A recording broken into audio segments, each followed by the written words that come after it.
Graça e paz. Vamos ouvir uma leitura na carta de Paulo aos Colossenses, capítulo 1, versículos 15 ao 19. Vamos ouvir esta leitura.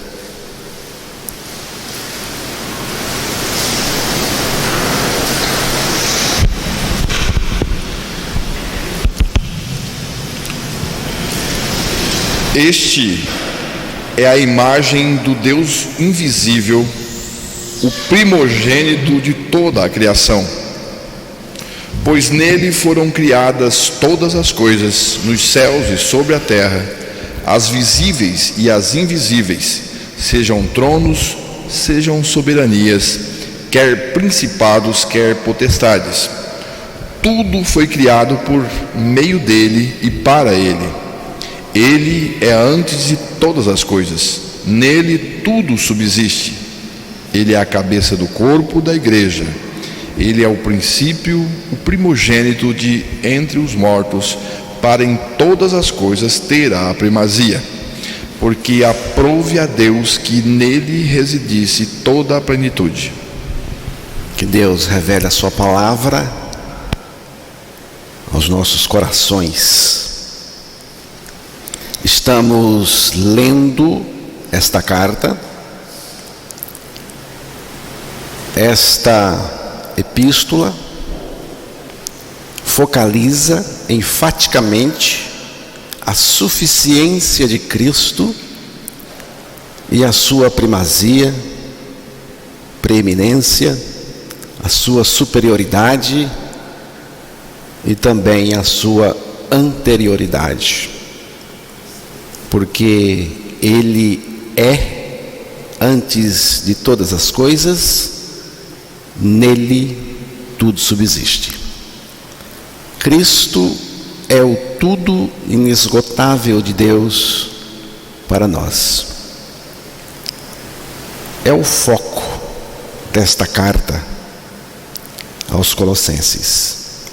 Estava pipocando lá em Colossos uma heresia que surgiu da mistura de ensinos judaicos com o misticismo oriental e a especulação da filosofia grega. Essa heresia visava obscurecer a suficiência do nosso Senhor Jesus Cristo, o Deus homem que veio para morrer numa cruz, mas com o objetivo específico de nos levar também a morrer com Ele, nele, naquela cruz, e assim nos libertar de nós mesmos e da terrível escravatura do pecado, e também para nos conceder a vida eterna, a vida de Deus, a vida espiritual, a sua própria vida, pela nossa ressurreição juntamente com Ele. Já estou crucificado com Cristo e vivo não mais eu, mas Cristo vive em mim.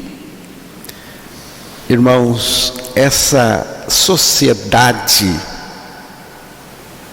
que temos na morte com Cristo, porque estou crucificado com Cristo, nos garante a mudança total da nossa vida, da nossa natureza, do nosso caráter, da nossa identidade. Não mais eu, mas Cristo em mim. Isto é a mudança que Deus tem para cada um de nós. Cristo não foi atrás de Paulo para fazer dele um religioso, porque religioso ele já era antes do seu encontro com o Senhor. Ele precisava ser crucificado com Cristo para que Cristo pudesse viver nele a sua vida justa, santa e suficiente. Cristo revelado em mim. Aqui está o tudo de Deus para mim, em mim. A luta de Paulo na carta aos Colossenses, pregando, ensinando, orando, era para que eles tivessem a preciosa experiência e também conhecessem a Cristo revelado no interior deles pelo Pai, pelo Espírito. O mistério, diz o texto de Colossenses 1, 26, 27, o mistério que esteve escondido durante séculos e gerações, mas agora foi manifestado, preste atenção, foi manifestado, revelado aos santos. A estes Deus quis, porque é da vontade dele, Deus quis dar a conhecer. Conhecer o quê? Cristo em vós, Cristo em vocês, Cristo em nós. Cristo em nós é onde Deus quer chegar comigo, é onde Deus quer chegar com cada um de nós. Cristo em mim significa que eu experimento a suficiência dele. Significa que nada falta no meu relacionamento com ele, com o Senhor. Nada falta no nosso relacionamento com Deus.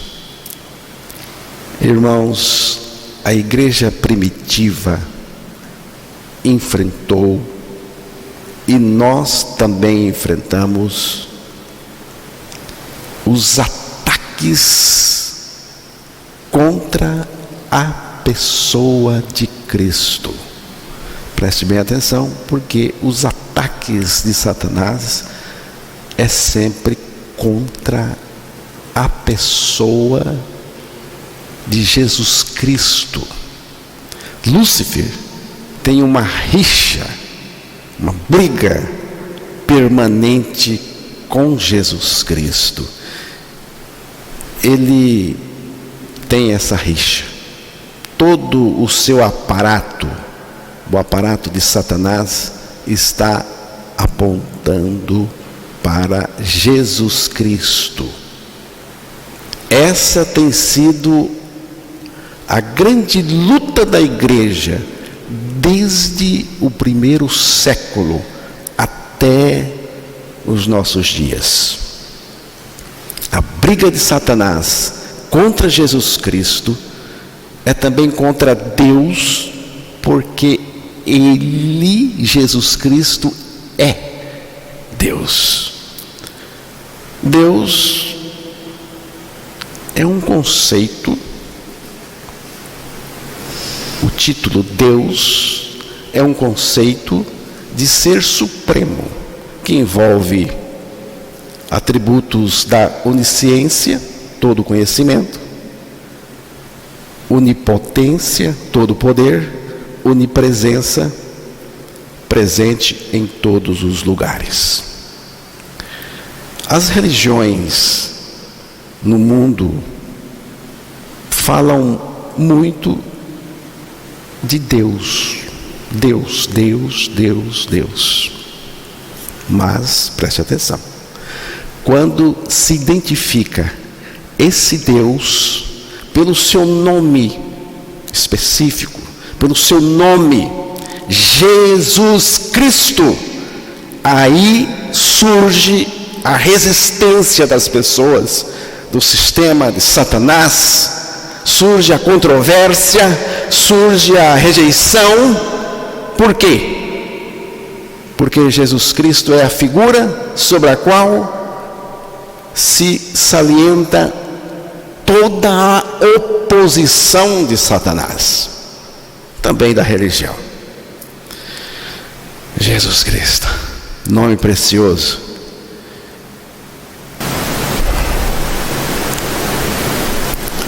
A luta de Satanás, irmãos, não é contra a igreja, é contra Jesus Cristo. É contra a igreja por causa que a igreja é de Jesus Cristo. A luta de Satanás não é contra você, meu irmão, é contra Jesus Cristo. É contra você por causa de Jesus Cristo, que você ama, que é o Salvador, que é o Senhor, que vive em nós. A luta de Satanás não é contra a igreja, é contra Cristo, e por causa de Cristo é contra a igreja. E no final dos tempos, Satanás manifestar-se-á como o anticristo, ou seja, no lugar de Cristo, com um programa político-religioso contra Cristo.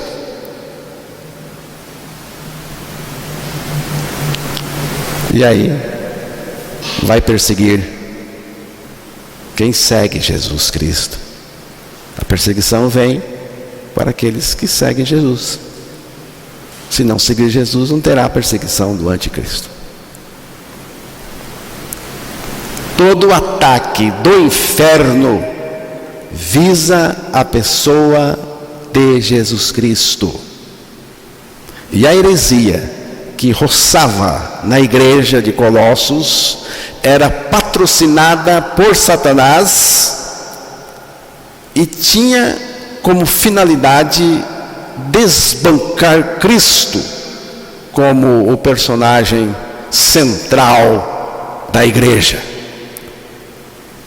Essa tendência gnóstica era uma tendência de minimizar, desfigurar, empobrecer a pessoa de Jesus Cristo na igreja de Colossos. A luta é a mesma que nós enfrentamos hoje. Grande parte dos ensinos denominados ensinos cristãos em nossos dias visam escamotear a pessoa de Jesus Cristo, da vida das pessoas. Paulo diz: Este aqui é Jesus Cristo, citado por Paulo, não há dúvida nenhuma. Este é a imagem do Deus invisível, o primogênito de toda a criação. Este quem? Jesus Cristo. Jesus Cristo é a imagem do Deus invisível, o Deus homem. Por isso mesmo, Ele é o único que pode tratar conosco, que pode nos salvar. Esse Deus invisível, resolve se tornar visível, o Deus encarnado, acessível, palpável, material, para fazer aquilo que ninguém, senão Ele mesmo, pode fazer por nós, a nossa salvação, morrer por nós naquela cruz, nos atrair em seu corpo, nos fazer morrer com Ele, ressuscitar para ser a nossa vida e viver em nós. É aqui que está a beleza desse Deus fantástico, maravilhoso. Estou falando de Jesus Cristo, viu? O primogênito de toda a criação, primogênito. O que é isso? Aqui diz primogênito de toda a criação. O que é isso? Não significa que ele foi o primeiro gerado, não, mas que ele é o primeiro gerador da criação. Foi ele que deu início a tudo. Isso está nítido no versículo 16 de Colossenses 1. Vamos ouvir novamente.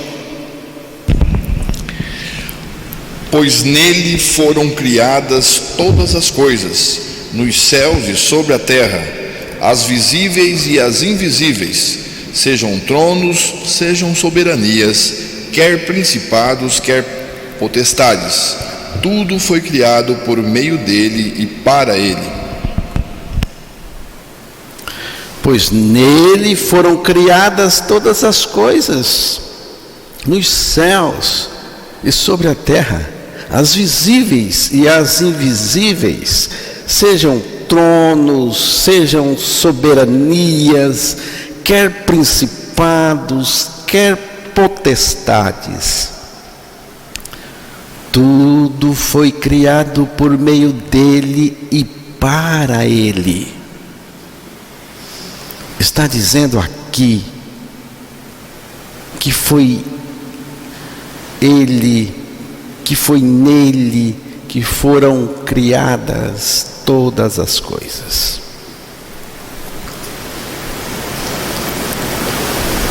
Deus não criou o universo através de alguma coisa, porque não existia nada.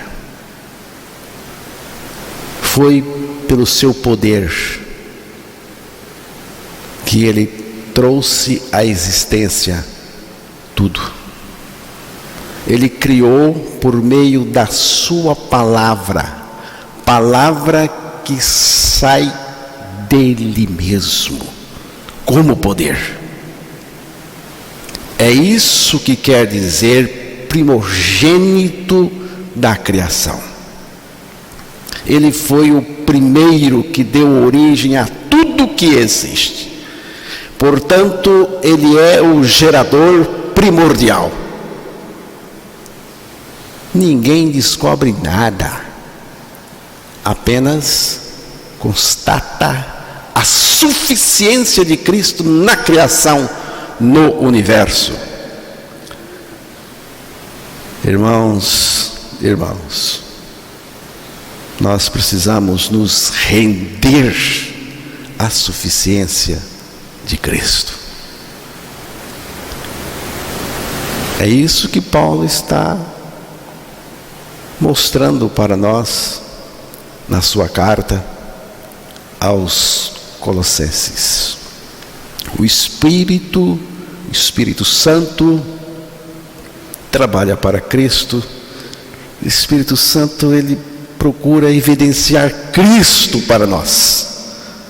O Pai investiu tudo no Filho, Jesus. O Pai investiu todas as fichas no Filho, Jesus Cristo. Eu insisto em dizer, nós precisamos conhecer a Cristo e cada vez mais.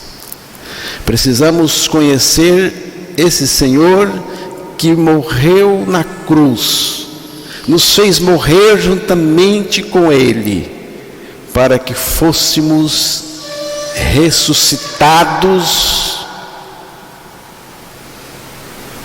e libertos. Ele é antes de todas as coisas, nele tudo subsiste. Ele é o que dá origem a tudo e também é o sustentador de todas as coisas. Ele é que sustenta tudo.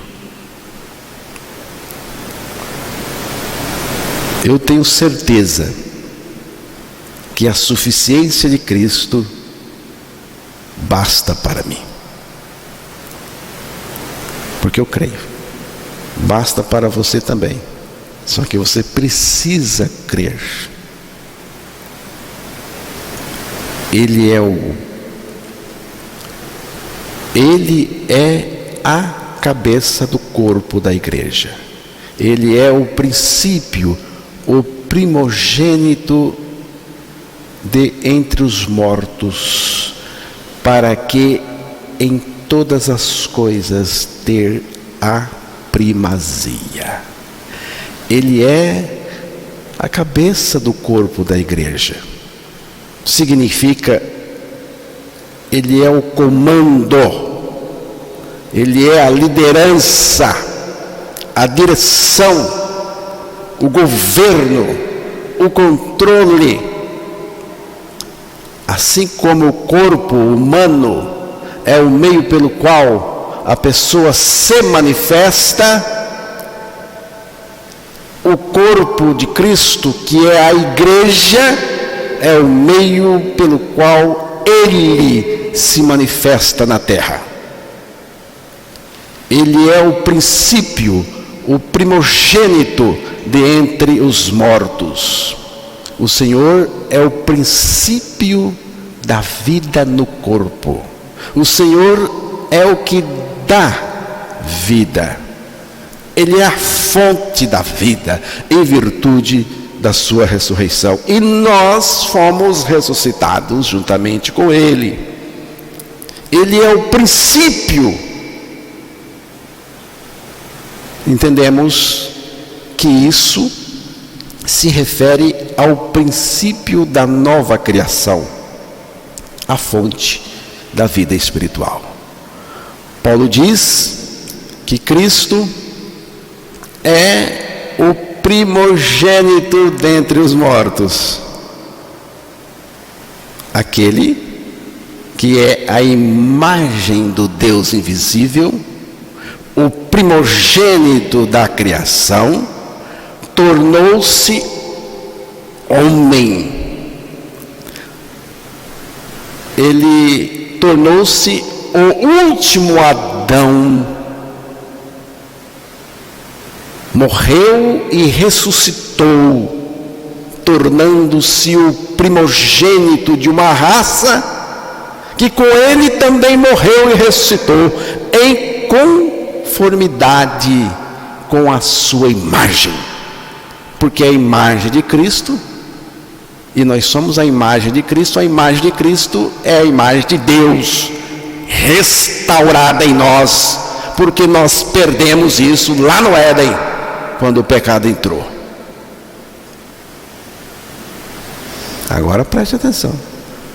Para que ele é a cabeça do corpo da igreja.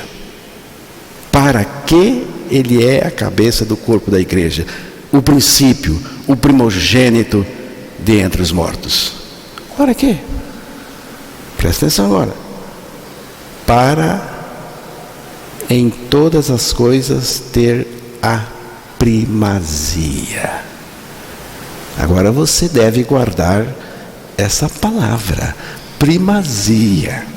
É muito importante para os seguidores de Jesus Cristo. Primazia é a resposta de Paulo aos heréticos de Colossos e também dos nossos dias, que tentam roubar o lugar de Cristo ou tirá-lo do seu devido lugar. Paulo diz: para que ele tenha a primazia, a preeminência em todas as coisas. Não é em alguma coisa, não. Todas as coisas. Paulo está focalizando agora a primazia de Cristo, de Jesus Cristo. Aquele que ocupa o ponto principal, o ponto central em tudo. É muito triste, irmãos, para mim, ver que a primazia de Cristo não é o tema da igreja contemporânea do nosso tempo. Quando você encontra alguém falando da primazia e supremacia de Cristo, é de uma maneira cautelosa. É uma supremacia que vem, de alguma maneira, cerceada por alguma coisa.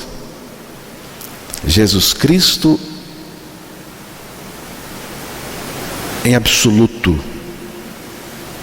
tem a primazia em tudo. Eu estou muito interessado nessa primazia de Cristo na minha vida, mas muito mesmo. E você? Como é que está? Porque não é brincadeira não, meu irmão. Jesus é tudo ou nada. Esse negócio de meia boca aí, de mais ou menos aí, você não está com nada. Ó, é tudo ou nada. Você pega ou larga. Eu estou interessado nessa primazia dele na minha vida. O velho eu, perverso e contaminado pelo pecado, não reconhece a primazia de Cristo, porque ele próprio quer exercer a primazia e ocupar o primeiro lugar. Mas tem solução para isso.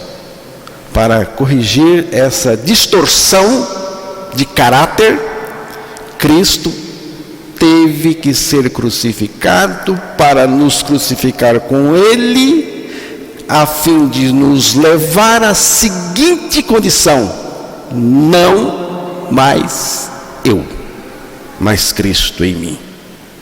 Pergunto, de quem é a primazia agora? É de Cristo. Quem é o primeiro? É Cristo. Cristo é o primeiro, é o segundo, é o terceiro, é o primeiro, é o último, tudo é Ele. Cristo é o primeiro, é o segundo, o terceiro, é o último, tudo é Ele.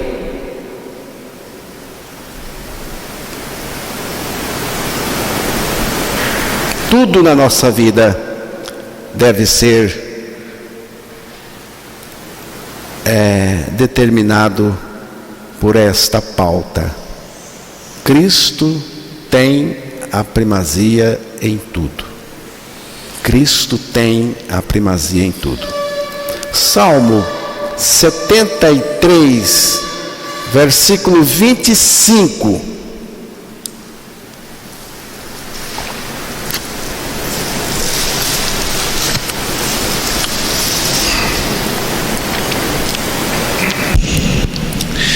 Quem mais tenho eu no céu? Não há outro em quem eu me compraza na terra. Quem tenho eu no céu, senão a ti?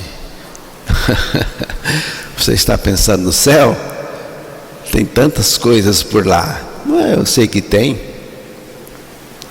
mas eu estou interessado nele.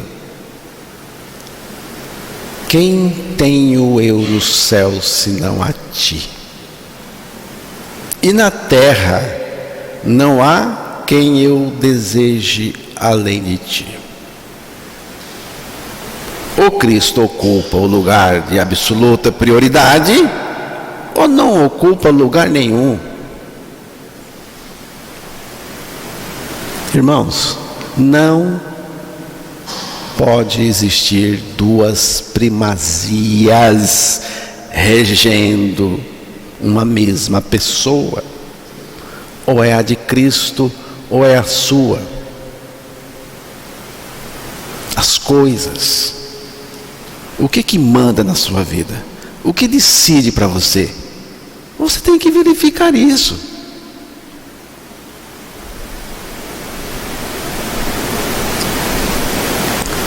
Terceira carta de João, versículo 9.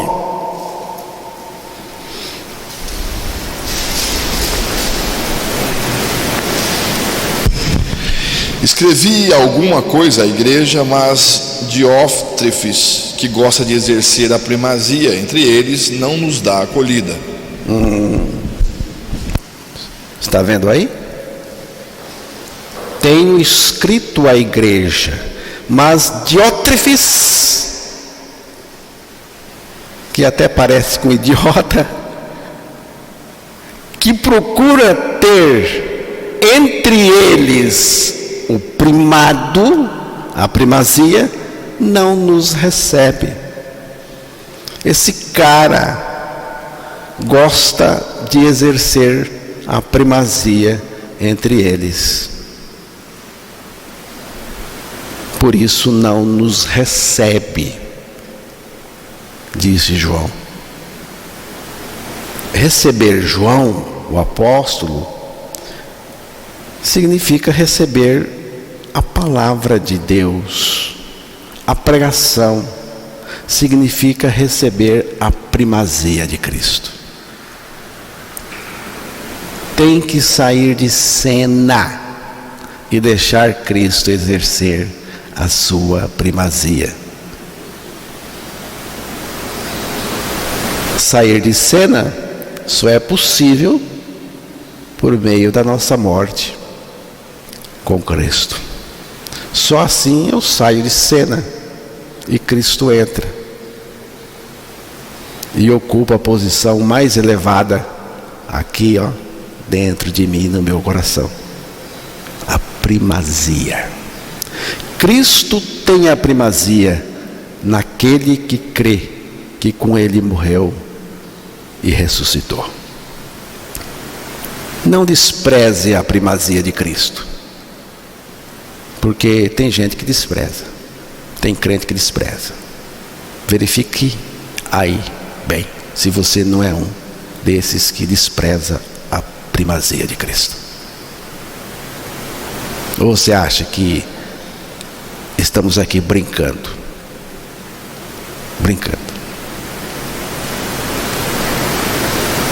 Eu até acho que a vida cristã tem muita brincadeira, porque ela é muito leve, mas ela tem seriedade. Quando o assunto é Cristo, não despreze a primazia de Cristo, porque ela é a coisa mais importante. Colossenses 1,19. Vamos ouvir novamente.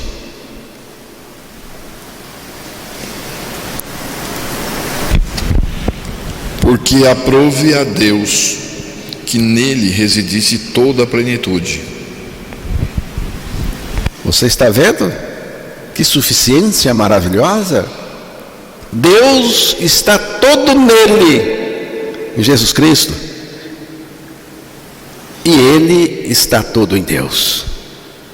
Jesus Cristo é colocado aqui como aquele que tem toda a suficiência.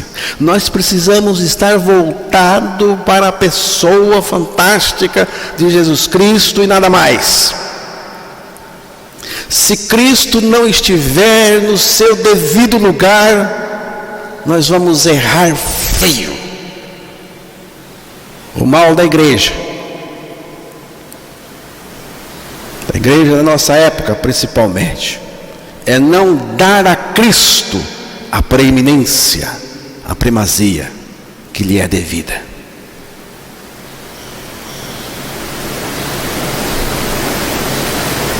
Mas quando Ele não é tudo, presta atenção, quando Cristo não é tudo para mim, a primazia toma um outro rumo. As coisas vão surgir como aquilo que vai determinar a primazia na minha vida. Tem tanta coisa que é primazia para você, não é? Você corre atrás, você deixa tudo. Cuidado para não deixar Cristo. Deixando Ele, você terminará no inferno. Digo isso com temor e amor. Primeira carta aos Coríntios 3, versículo 21 a 23.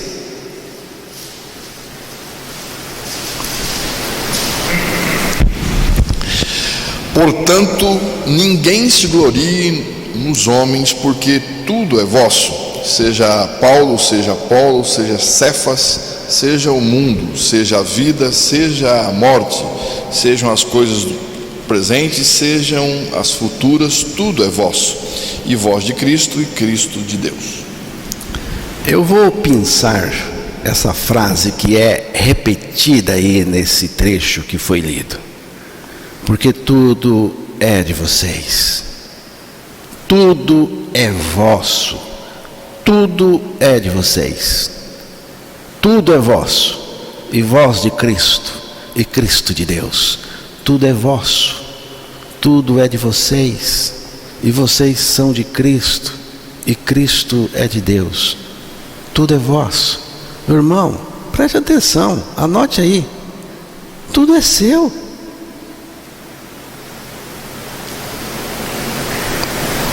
Quanto do amor de Deus você tem? Todo. Quanto do perdão você tem? Todo perdão. Quanto da graça você tem? Tudo. Quanto da suficiência de Cristo você tem? Tudo. É preciso apenas crer. E crer com a fé que vem da própria graça de Deus, pela palavra para nós. Eu ouvi uma história de uma pessoa sem condições de suprir suas próprias necessidades, um mendigo, um indigente na Índia. Esse necessitado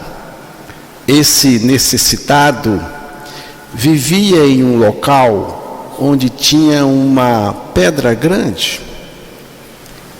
Todo dia ele saía do seu aposento e sentava naquela pedra para pedir esmolas às pessoas que passavam por ali.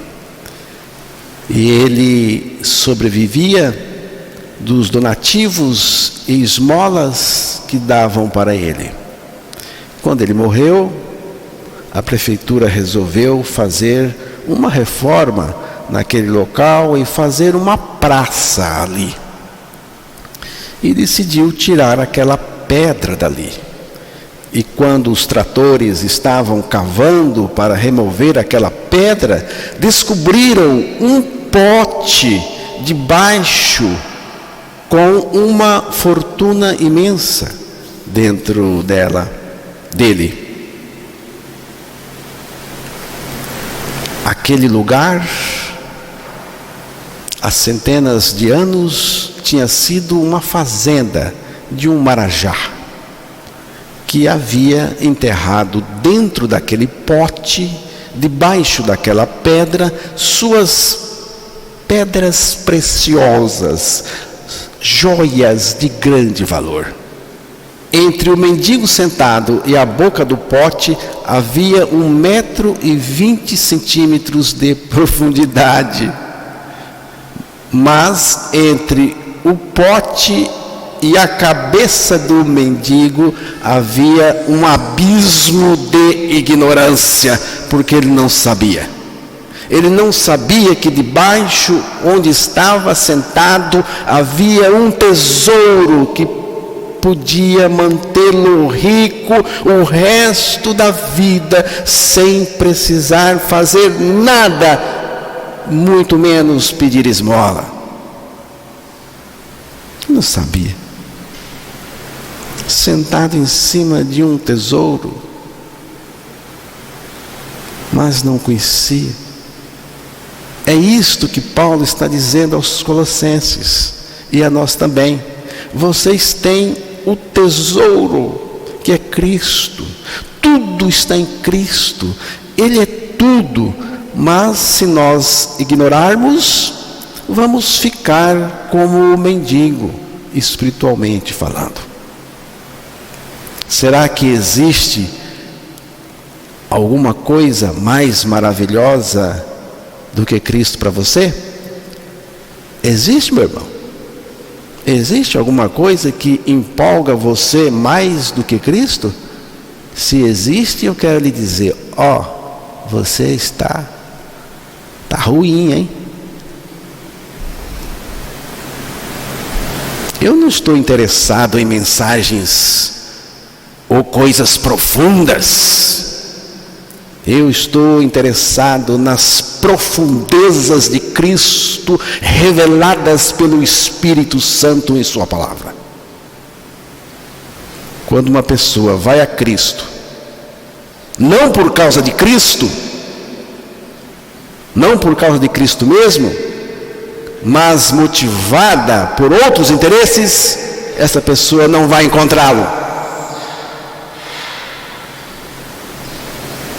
Nada procures a não ser Cristo.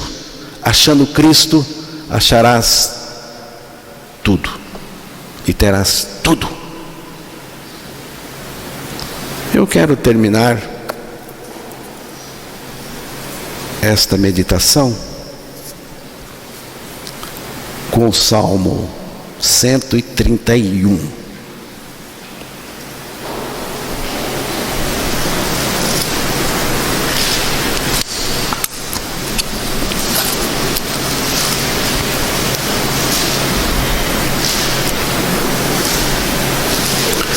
Salmo 131.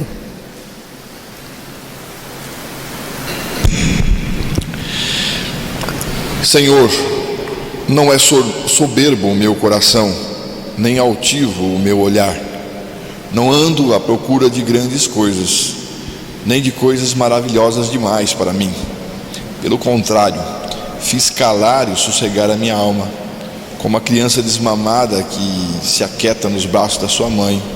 Como essa criança é minha alma para comigo. Espero, ó Israel, no Senhor desde agora e para sempre. Eu vou ler aqui o versículo 2 e 3. A minha versão é um pouco diferente da sua. A sua coloca criança desmamada. A minha coloca de uma maneira diferente, que é mais fácil de entender. Sou como uma criança recém-amamentada. Desmamada aí é amamentada. Sou como uma criança recém-amamentada por sua mãe. A minha alma é como essa criança. Agora você pensa em uma criança que está agoniada, esperneando, chorando. Aí a mãe coloca no colo, criança limpinha, coloca no colo, ela está com fome, aí coloca no peito, a criança mama, aí fica saciada, né? Aí ela se aquieta, até dorme no colo da mãe.